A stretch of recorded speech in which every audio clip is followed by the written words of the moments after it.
नमस्कार, मैं हूं माधुरी। आप देख रहे हैं डूंगरपुर बांसवाड़ा बुलेटिन। डूंगरपुर बांसवाड़ा बुलेटिन में आपका स्वागत है। प्रदेश और संभाग की ताजा तरीन खबरों से अपडेट रहने के लिए आज ही हमारे चैनल को सब्सक्राइब कर लें और बेल आइकन को जरूर दबाएं। चलिए खबरों का सिलसिला शुरू करने से पहले नजर डालते हैं अब तक की टॉप हेडलाइंस पर। बिछीवाड़ा सीएचसी में अव्यवस्था देख भड़के सांसद, एकमात्र डॉक्टर के भरोसे चल रहा पूरा अस्पताल। विवाहिता की संदिग्ध मौत पर हत्या का आरोप, एफआईआर नहीं दर्ज करने पर ग्रामीण पहुंचे कलेक्ट्रेट।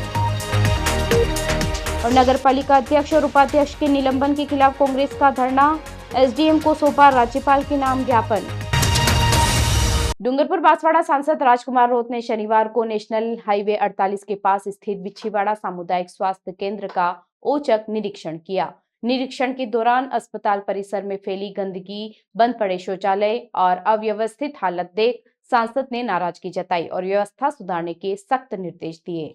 सांसद ने बताया कि अस्पताल में कुल 6 डॉक्टरों के पद स्वीकृत है, लेकिन वर्तमान में केवल एक ही डॉक्टर कार्यरत है। पूरे ब्लॉक स्तरीय अस्पताल का संचालन एकमात्र चिकित्सक के भरोसे हो रहा है, जिससे मरीजों को समय पर उचित इलाज नहीं मिल पा रहा है और उन्हें दूसरे अस्पतालों का रुख करना पड़ रहा है। निरीक्षण के दौरान शौचालयों की बेहद खराब स्थिति सामने आई। वहां सफाई के अभाव में बदबू और गंदगी फैली हुई थी। इससे मरीजों और उनके परिजनों को भारी असुविधा हो रही है। वहीं महिला चिकित्सक की अनुपस्थिति के कारण गर्भवती महिलाओं की संख्या में भी गिरावट देखी गई है। सांसद रोत ने निरीक्षण के बाद उच्चाधिकारियों से बात कर अस्पताल में रिक्त पदों पर शीघ्र नियुक्ति, साफ सफाई की बेहतर व्यवस्था और सभी मूलभूत सुविधाएं उपलब्ध कराने के निर्देश दिए। उन्होंने कहा कि आमजन को स्वास्थ्य सेवाओं में किसी प्रकार की लापरवाही बर्दाश्त नहीं करनी चाहिए। डूंगरपुर जिले के बिछीवाड़ा थाना क्षेत्र के बरोठे गांव की विवाहिता की संदिग्ध मौत के मामले में परिजनों ने ससुराल पक्ष पर हत्या का आरोप लगाया है। परिजनों का आरोप है कि बिछीवाड़ा पुलिस ने 24 घंटे तक एफआईआर दर्ज नहीं की, जिससे आक्रोशित होकर ग्रामीण कलेक्ट्रेट पहुंचे और पुलिस के खिलाफ इसकी शिकायत दर्ज कराई। मृतका माया के पिता जीवा वरहात ने बताया कि उसकी बेटी माया की शादी 1.5 वर्ष पूर्व गुजरात में मजदूरी के दौरान राहुल ननोमा से नाते प्रथा के तहत हुई थी। शादी के बाद एक पुत्री का जन्म हुआ, लेकिन इसके बाद से ही राहुल का व्यवहार बदल गया। वह माया के साथ आए दिन मारपीट करता और मानसिक रूप से प्रताड़ित करता था। परिजनों ने 2 बार सामाजिक स्तर पर मामला सुलझाया, लेकिन राहुल ने हर बार वादा करके फिर से वही व्यवहार दोहराया। 9 अप्रैल को माया ने अपने भाई अनिल को फोन कर बताया कि उसके साथ फिर मारपीट हुई है और वह काफी घबराई हुई थी। इसके कुछ देर बाद ही फोन कट गया। 10 अप्रैल की सुबह ससुराल पक्ष से सूचना दी गई कि माया ने आत्महत्या कर ली है। जब पीहर पक्ष वहां पहुंचा तो माया का शव फंदे से लटका मिला, लेकिन उसके पैर जमीन से छू रहे थे और शरीर पर मारपीट के निशान भी थे, जिससे हत्या की आशंका और गहरी हो गई। मौके पर पुलिस को बुलाया गया, लेकिन बिछीवाड़ा पुलिस ने न तो हत्या का मामला दर्ज किया और न ही कोई गंभीर कार्रवाई की। इससे नाराज होकर ग्रामीणों ने कलेक्ट्रेट पहुंचकर निष्पक्ष जांच की मांग की और पुलिस की लापरवाही पर बड़ी आपत्ति जताई। तो निष्कर्ष कर दिया गया है कि हम ग्राम पंचायत बरोटी से आए हैं। हमारे एक बच्ची माया करके थी सर। 1-1.5 साल पहले हमने वो सापी का एक राहुल करके लड़का है, वो गुजरात काम कर रहा था, जो बच्ची भी हमारे पास गुजरात काम करी थी। तो वहाँ से वो अपने प्रेम संबंध के या भगा के ले गया वहाँ पर। ले जाने के बाद इसका सब एक बच्ची भी हुई है। और अब कुछ समय पहले सब हमने हमारे सामाजिक रीति रिवाज से फैसला करने की बात कही थी, पर उसने नहीं किया। और कुछ दिन पहले इसके माँ पे फ़ोन आया था कि मेरा पति मुझे प्रताड़ित कर रहा है, मारने की धमकी दे रहे हैं। तो माँ ने उससे बात की, तो उसने कहा कि मैं उसको मर्डर कर दूंगा। तो माँ ने कहा कि साहब मर्डर तो मत करो, लेकिन मेरी बच्ची को वापस भेज दो। इसके बाद वो नहीं आई। अब और कल सुबह जब हमें सूचना मिली कि आपकी बच्ची क्या यहाँ मौत हो गई है, तो हमने मौके पर कल देखा तो वो लटकी हुई मिली। इसके बाद हमने पुलिस प्रशासन बिछीवाड़ा को भी कल एप्लीकेशन दी और वहाँ कोई कार्रवाई नहीं हुई, इसलिए हम यहाँ तक आए। पुलिस का क्या कहना हो रहा था? पुलिस का कुछ कहना नहीं था साहब। उनको कहे थे अभी तो पोस्टमार्टम बाकी है, नहीं वो बहाना ही कर रहे थे कुछ किसी कारण। हमने कहा हमारी एफआईआर दर्ज करवाई हूँ, तो उन्होंने सर एफआईआर दर्ज नहीं की। एफआईआर दर्ज नहीं की, इसलिए हम यहाँ पे आए। शुभ नाम आपका? मेरा नाम सर, मैं वाड़पंच हूँ सर, बरोटी का रमन। राजस्थान सरकार के चिकित्सा एवं स्वास्थ्य मंत्री गजेंद्र सिंह खींवसर शनिवार को डूंगरपुर दौरे पर पहुंचे। निजी प्रवास के दौरान भी मंत्री ने जिला अस्पताल का औचक निरीक्षण कर स्वास्थ्य व्यवस्थाओं का जायजा लिया और गर्मी व हीट वेव से निपटने के लिए सतर्कता बरतने के निर्देश दिए। डूंगरपुर आने के बाद मंत्री खींवसर ने सबसे पहले उदय विलास में पूर्व राज्यसभा सांसद हर्षवर्धन सिंह से शिष्टाचार भेंट की, जहां दोनों नेताओं के बीच राजनीतिक और सामाजिक मुद्दों पर चर्चा हुई। इसके पश्चात देर शाम मंत्री जिला अस्पताल पहुंचे और विभिन्न वार्डों का निरीक्षण किया। उन्होंने बच्चों के वार्ड में परिजनों से संवाद किया और मरीजों को मिल रही सुविधाओं की जानकारी ली। प्री फैब्रिकेटेड वार्ड में लिफ्ट बंद पाए जाने पर नाराजगी जताते हुए तत्काल सुधार के निर्देश दिए। मातृ एवं शिशु वार्ड के निरीक्षण के दौरान सीढ़ियों के पास गंदगी देखकर असंतोष जताया और साफ सफाई बनाए रखने को कहा गया। मंत्री खिमसर ने अधिकारियों से कहा कि किसी भी मरीज को इलाज में देरी या संसाधनों की कमी नहीं होनी चाहिए। निरीक्षण के दौरान जिला कलेक्टर अंकित कुमार सिंह, अस्पताल अधीक्षक doctor Mahendra Damor, CMO doctor अलंकार गुप्ता समेत चिकित्सा विभाग के अन्य अधिकारी उपस्थित रहे। अधिकारियों ने मंत्री को अस्पताल की मौजूदा स्थिति, संसाधनों की उपलब्धता और गर्मी में संभावित चुनौतियों को लेकर विस्तृत जानकारी दी।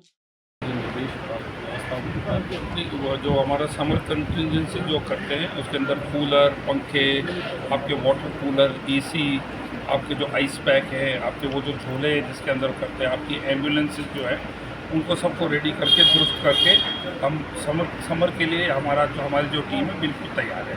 तो अधिकारी क्या निर्देश देंगे? अपने अधिकारी को तो अभी जैसे ये हॉस्पिटल का पहली बार निरीक्षण कर रहा हूँ मैं, सबसे आपने देखा होगा कि जो नर्सिंग स्टाफ जो है, मैंने जो ट्राइबल डिस्ट्रिक्ट है प्रतापगढ़, डूंगरपुर और बांसवाड़ा, और जो डेजर्ट के 3-4 जो डिस्ट्रिक्ट्स हैं आपके, जैसे जालौर है, बाड़मेर, जैसलमेर, बीकानेर, हमारी जो 23,000 जो अपने नर्सिस हैं, हमारे लैब टेक्नीशियंस हैं, रेडियोग्राफर्स हैं, हमने राजस्थान पोर्टल के जरिए इनको हमने नियुक्तियाँ दी हैं। पहली बार ही सब नए थे। पोर्टल के अंदर क्या होता है कि सबसे पहले तो आपके मेरिट को देखते हैं, मार्क्स, उसके बाद सर्टन फिल्टर्स होते हैं जिसके अंदर आपके, अगर आप विकलांग हैं या आप सिंगल लेडी हैं, डिवोर्स हैं, विडो हैं, उसको मार्क्स देते हैं। उसके बाद सब लोगों से मांगते हैं कि भाई आप अपने जिलों की चॉइस बताइए। उसके बाद वो कंप्यूटर है, बिना कोई पक्षपात के, बिना कोई पॉलिटिकल इंटरफेरेंस से सीधे रिक्त पदों पर डालता है। तो जब रिक्त पद जो हमने खोले हैं, सबसे ज़्यादा हमने ये ट्राइबल एरियाज़ के और आपके डेजर्ट एरियाज़ के किया है, मरुस्थल एरिया। उससे आप नोटिस करेंगे, आज जब हमारी मीटिंग हुई, आपका नीचे का जो नर्सिंग स्टाफ है वो ऑलमोस्ट भरने लग गया है। अब कमी रहेगी आपकी स्पेशलिस्ट डॉक्टर्स। वो अभी आज जो हमने आपस में डिस्कशन किया, जो जायज़ा लिया, तो अभी हमारे CMHO साहब, कलेक्टर साहब मुझे बता देंगे कि हमें अर्जेंसी में ये तुरंत ये हमें स्टाफ चाहिए जिससे हमारे जो है हॉस्पिटल अच्छी चले जाए।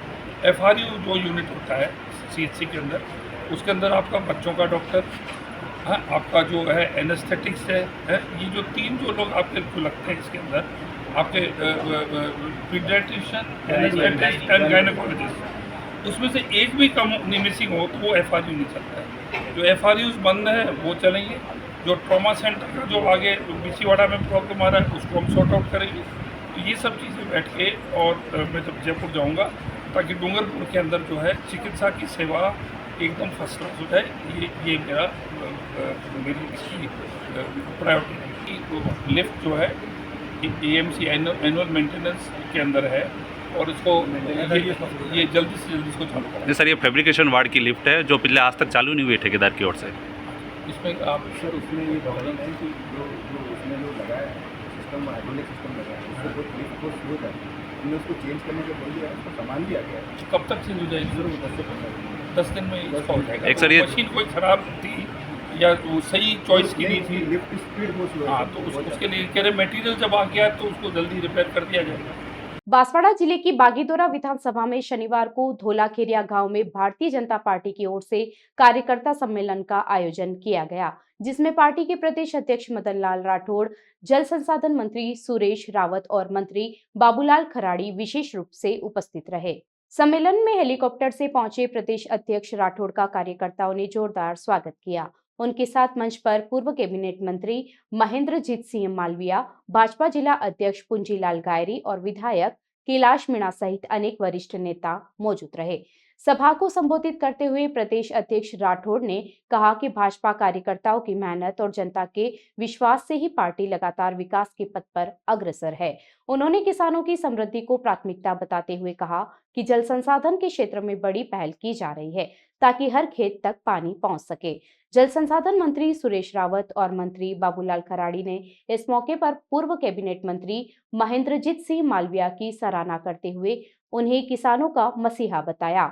उन्होंने बताया कि किसानों के हित में शुरू किए गए 2500 करोड़ रुपए की लागत वाली केनाल परियोजना का शुभारंभ आज यहां से किया जाएगा, जो बांसवाड़ा क्षेत्र के हजारों किसानों के लिए जीवन रेखा साबित होगा। सभा में पहुंचे प्रदेश अध्यक्ष ने मंच से जनता का अभिवादन किया और भाजपा की योजनाओं को जन जन तक पहुंचाने का आह्वान किया। डूंगरपुर जिले के सागवाड़ा नगर पालिका अध्यक्ष नरेंद्र कोडनिया और उपाध्यक्ष मोहम्मद इस्माइल घांची के निलंबन के विरोध में कांग्रेस कार्यकर्ताओं ने जोरदार प्रदर्शन किया। जिला कांग्रेस कमेटी के नेतृत्व में कांग्रेस पदाधिकारी एवं कार्यकर्ता उपखंड अधिकारी कार्यालय पहुंचे और राज्यपाल के नाम ज्ञापन सौंपते हुए निलंबन को तत्काल निरस्त कर बोर्ड को पुनः कार्यभार सौंपने की मांग की। धरने का नेतृत्व कांग्रेस जिलाध्यक्ष वल्लभराम पाटीदार एवं एआईसीसी सदस्य दिनेश कोडनिया ने किया। इस दौरान प्रदर्शनकारियों ने भाजपा सरकार पर भूमाफियाओं के दबाव में निलंबन की कार्रवाई करने का आरोप लगाया। पाटीदार ने कहा कि 117 साल पुराना नगर पालिका भवन पूरी तरह जर्जर था, जिसे गिराने का फैसला बोर्ड की बैठक में सर्वसम्मति से लिया गया। इसके बावजूद भाजपा नेताओं ने जनहित याचिका के माध्यम से कोर्ट का सहारा लिया, जबकि पूरा मामला पहले से ही हाईकोर्ट में विचाराधीन है। कांग्रेस नेताओं ने आरोप लगाया कि यह कार्रवाई भूमाफिया कुलदीप गांधी और उनके पुत्र अजय गांधी के दबाव में की गई है। मोहम्मद इस्माइल को उनकी पैतृक जमीन का पट्टा नियमानुसार जारी किया गया था, फिर भी उन्हें द्वेषपूर्ण तरीके से निलंबित किया गया। कांग्रेस नेताओं ने इस निर्णय को राजनीति से प्रेरित बताते हुए निलंबन की कार्रवाई को तत्काल रद्द करने की मांग की। ज्ञापन के माध्यम से राज्यपाल से आग्रह किया गया कि निष्पक्षता के सिद्धांत का पालन करते हुए अध्यक्ष और उपाध्यक्ष को बहाल कर चुने हुए बोर्ड को पुनः कार्य करने दिया जाए। जैसे कैविएट लगा दिया, ऐसा सुनने में आया। नहीं, वो तो वो सरकार की ड्यूटी है, वो उनका अधिकार है, वो करेंगे। कैविएट इसलिए लगाई जाती है कि उससे कोई वो नहीं होता, उससे ये होता है कि साहब आप सरकार की बात सुन करके, आप पार्टी की बात सुन करके करें। तो हम भी चाहते हैं सरकार अपनी बात रखेगी क्या? कोर्ट के अंदर इनको जवाब देना है कि जिस नगर पालिका बिल्डिंग को गिराने के लिए आप सस्पेंड कर रहे हो, उसके ऊपर तो 2.5 साल से हाई कोर्ट में केस चल रहा है, तो कोर्ट के ऊपर हो गई क्या सरकार? उसका फैसला तो हाई कोर्ट को देना था। तो हाई कोर्ट फैसला देती कि साहब नगर पालिका अध्यक्ष ने गलत काम किया, उसको सस्पेंड करेंगे, तो अभी अधिकार राज्य सरकार के पास नहीं था। अब तो कोर्ट में जाएंगे तब सरकार को पता चलेगा। ये सब झूठी कहानियों के आधार पे ये सारा काम हो गया है और लीगल जो राज्य सरकार के लोग हैं वो भी इस उहापोह में कि ये किस तरीके का ऑर्डर जारी हो गया, जब बिल्डिंग को लेकर के ऑलरेडी जनहित याचिका लिखी हुई है, ऑलरेडी उसको गिराने के ऊपर जो स्टे लगा हुआ है, ऑलरेडी जो किराया देना है उसके ऊपर स्टे लगा हुआ है और हाईकोर्ट में विचाराधीन है। तो विचाराधीन है तो राज्य सरकार कैसे फैसला ले सकती है? इसलिए हम हमारी बात रखेंगे और हमें लगता है कि सागवाड़ा की 50,000 जनता जो जिसके साथ कुठोराघात हुआ है उसके लिए कोर्ट हमको बढ़िया न्याय देगी। जैसे आज हमारे पार्षद, हमारे कांग्रेस के, हमने उनको आमंत्रित किया जो हमारे कांग्रेस का कार्यकर्ता है। ये जितने आए हैं ये कोई जनता नहीं है। जिला कांग्रेस कमेटी ने हर पंचायत से कांग्रेस के कार्यकर्ताओं को बुलाया, कोई हमारा मंडल अध्यक्ष है, कोई मंडल के पदाधिकारी हैं, और आम जनता जिस दिन इकट्ठी करनी पड़ेगी उस दिन करेंगे। जैसे ये लड़ाई, इस लड़ाई को आप सागवाड़ा की लड़ाई मानते हैं, तो सागवाड़ा की लड़ाई में सागवाड़ा की जनता नदारत है? नहीं, सागवाड़ा की जनता कोई नदारत, हमने जनता को आमंत्रित ही नहीं किया है। आज जरूरत पड़ेगी आ जाएगी। आज हनुमान जयंती है, पूर्णिमा और शनिवार है, इसीलिए इसकी वजह से लोग कम है, बाकी यहाँ तो काफी गैदरिंग होती। तो क्या ये माना जाए कि कुलदीप गांधी को निष्कासित कर दिया है या अगले 24 घंटों में इसका निष्कासन का जो नहीं प्रस्ताव आया है, हमने अनुमोदन के लिए भेज देंगे अभी, और शाम तक जो है वो हम आदेश आएगा और हम प्रसारित कर देंगे, प्रेस नोट आपको जारी कर देंगे। चलते चलते फिर नजर डालते हैं आज की टॉप हेडलाइंस पर। बिछीवाड़ा सीएचसी में अव्यवस्था देख भड़के सांसद, एकमात्र डॉक्टर के भरोसे चल रहा पूरा अस्पताल। विवाहिता की संदिग्ध मौत पर हत्या का आरोप, एफआईआर नहीं दर्ज करने पर ग्रामीण पहुंचे कलेक्ट्रेट। और नगर पालिका अध्यक्ष और उपाध्यक्ष के निलंबन के खिलाफ कांग्रेस का धरना, एसडीएम को सौंपा राज्यपाल के नाम ज्ञापन। अपने स्मार्टफोन पर प्रदेश भर की खबरों से अपडेट रहने के लिए आज ही हमारे चैनल को सब्सक्राइब कर लें और बेल आइकन को जरूर दबाएं। फिलहाल इस बुलेटिन में इतना ही। अब दीजिए इजाजत माधुरी को। आप बने रहिए डूंगरपुर बांसवाड़ा बुलेटिन के साथ। नमस्कार।